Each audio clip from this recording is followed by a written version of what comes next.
Today we're going to talk about the budget in the eyes of the common man. Budget bagisomye Joe, well, ne Tanzania bagisomye, but what do you think should have been read? What were your expectations? What are our priorities in the coming year? Bitibi waddo subira ebitabaddemu kyekyakunyiizizza kyekyakusanyusizza misolo mingi egiyingizzwawo naye twagala kumanya, what do you think did the budget meet your expectations? Sebo? Yes, sir. Tufu okongeza amafuta naddala g'ettaala g'emmotoka kubanga amafuta ge gakisinga otuyambira ddala. Yes, sir.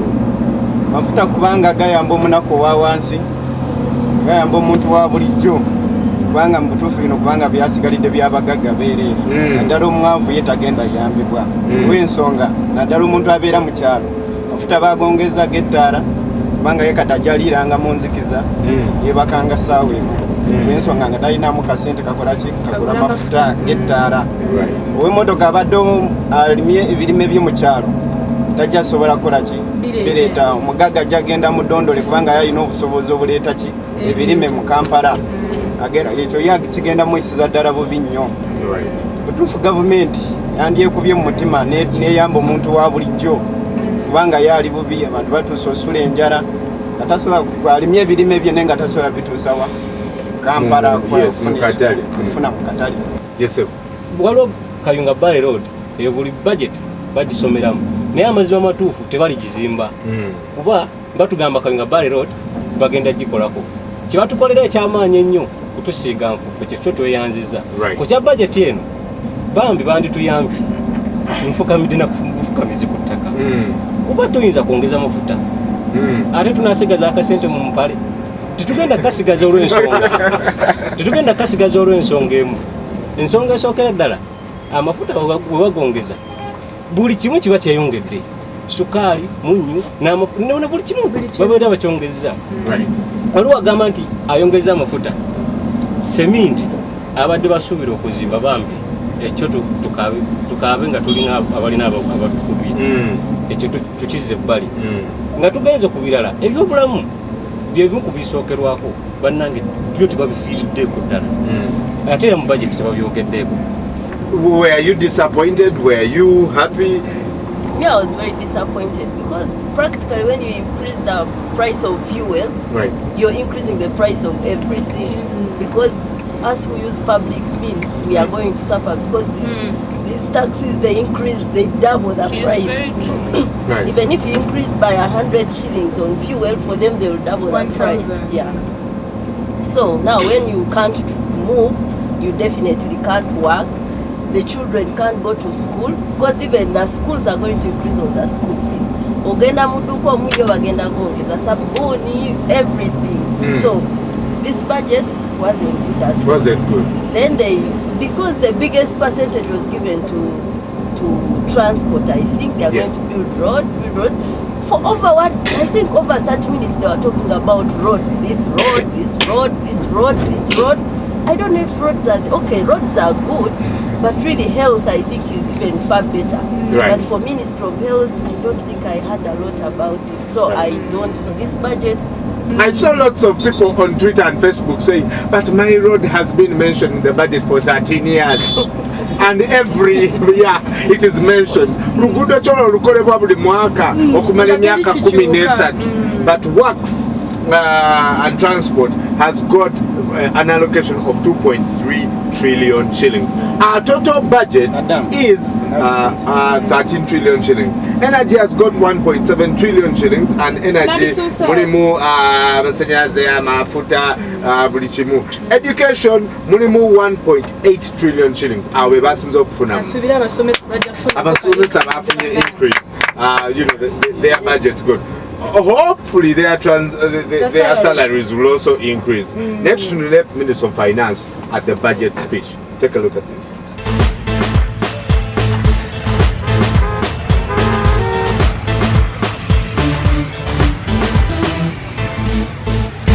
The economy rebounded, significantly growing at 5.1% last year. Inflation subsided and was recorded at 3.6% as of the end of May 2013.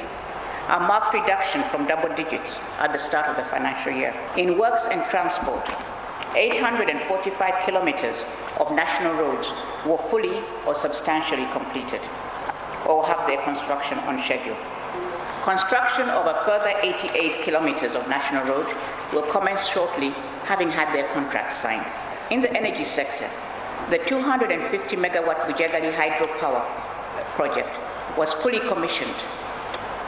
In addition, a number of small renewable hydropower projects are now commissioned and are delivering a total of 68.5 megawatts to the grid. Creating work opportunities for young people remains one of our most pressing development challenges. In the words of the late British Prime Minister, Margaret Thatcher, young people ought not to be idle because it's very bad for them and for the country. There are few worse things that society can do to its young than leave them in limbo. While regulation of the labour market through legislation for a minimum wage seeks to protect workers' rights, this should not detract from the importance of creating employment for the vast majority of the unemployed. I will propose amendments to the tax laws to improve tax administration and enhance compliance. I propose to eliminate the VAT exemption on hotel accommodation to improve tax administration and generate revenues. I propose to eliminate the VAT exemption on hotel accommodation to improve tax administration and generate revenues. I propose to apply VAT on the supply of water to improve tax administration and generate revenues. I propose to introduce VAT on wheat and wheat flour to improve tax administration and generate revenues. I propose to increase excise duty on petrol and diesel by 50 shillings to increase tax revenues. This is proposed to restore excise duty on kerosene at 200 shillings.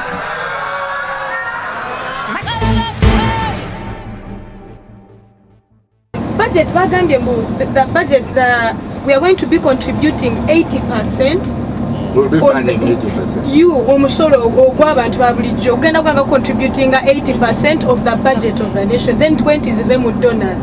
Ekyo kikuyisa kitya? Nandirowoozezza nti gavumenti yansoose nebange creatingawo emirimu whereby nti ssente zebanga esasula abantu abo nga bonna bakola, majority bakola. Naye abantu basobola okuba nti batakisinga abantu abo bakola noga ntya wadde emitwalo baana then zaako emitwalo ebiri. Naye kati how can you tax people whereby majority are not working?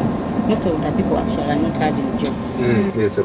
Kuba wabanga ogenda kifiiringa nyo kitegeeza ababadde bawa omusolo ate tugenda kuba tuguwa emirundi ng'etaano. Kuba ogenda kwesanga nga ekibiriti kya nusu bina. Yes, sir. Nze ngendo kitoola kigule mu maka ekyo kimu. Ogenda kwesanga ekikwanso oba ekintu ekisinga okuba ekyangu bakyongeza ate nga kyetaagibwa mu daily basis. Kaakati ekitegeeza nti nzera abadde atoola nsigala nteolera ddala nnyo. Kitegeeza nti olwobeera bavudde nkuba nti ntoola emirundi ebiri wabula mbange ngenda okutoola emirundi ena. Kuba mba ntoola ekyange ntoola ekyomulala n'ekyomulala. Kitegeeza nti nze omuntu omu ngenda kuba nsobola okuzimba oluguudo. Weesange nti nze nsobola okubaako amalwaliro gengulira eddagala. Ate kitegenda kuba kirungi gyendi kuba nze ng'omuntu mba sijja kukulaakulana. What are those things they would rather tax and leave? Mani tulekedde ku masanyalaze bagamba abaayo amasanyalaze abantu bakutukayote ku masanyalaze batusalireko naye taxi bagiteekewa wano ewaffe nabo bagasali transport muntu asevingako mu nsawo amaye wanaani nava mu kyalo sigala akuddayo nga zinako ennyo kwokola ekafuluma omwezi masanyalaze gaze biira eri waggulu mazima nejjanga mu butuufu nga tobwose ate tosibye waka kasaata ntuzeeko naye biira ejjanga eri waggulu ogamba naye banaani nve ku masanyalaze naye atogesa tojja kusula mu nzikiza kubanga kiki nokolera kusipeninga kukale nga toseevu omukyalo yes On my side, I'm going to consider about the teachers. Yes. Because I'm a student. Yes. I was happy about the thing what they said that they have increased the salary of the teachers. Naye nsaba government ekozese amazima bongeza omusaala gw'abasomesa naye batuyambe those ones who are in rural areas. They help them by giving them the salary.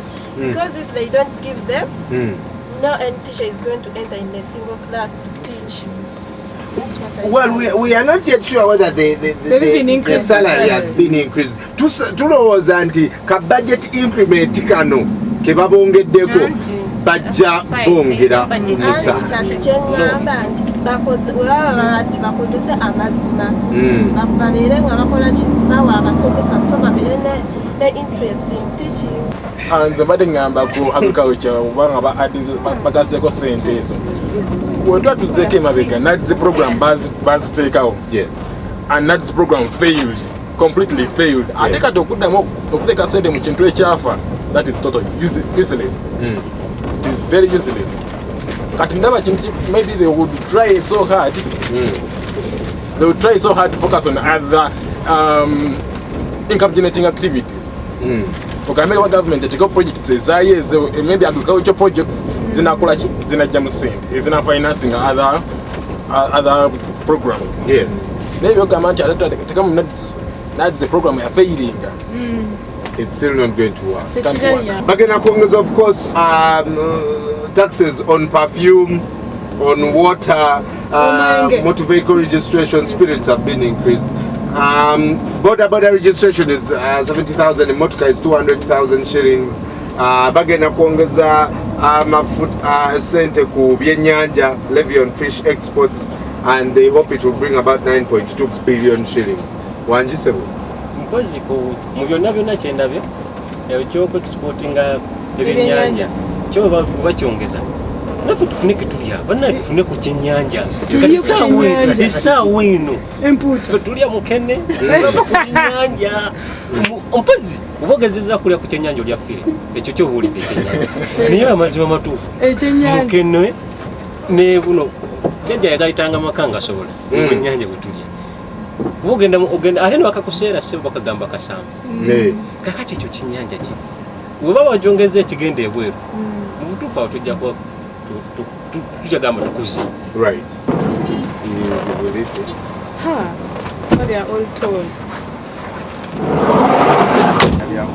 Aba sports betting nabo babongeza kitono babongeza 20%. That's a huge increase.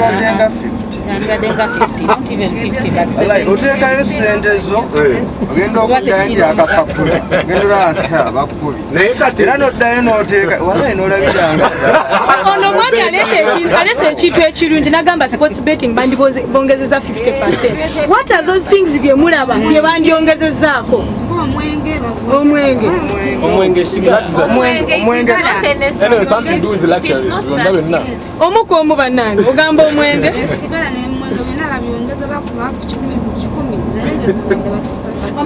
twagala nnyo kali ku gross cafe kati bayongezeza ku makeup and cosmetics tunakola tutya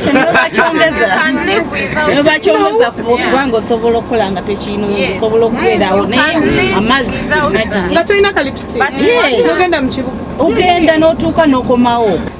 Chris Joy Mulindo agamba, I wonder why government had to increase tax on kerosene. How will the poor Jaja in Chana Mukaka have light? The poor will remain to be poor and to suffer and to get their home.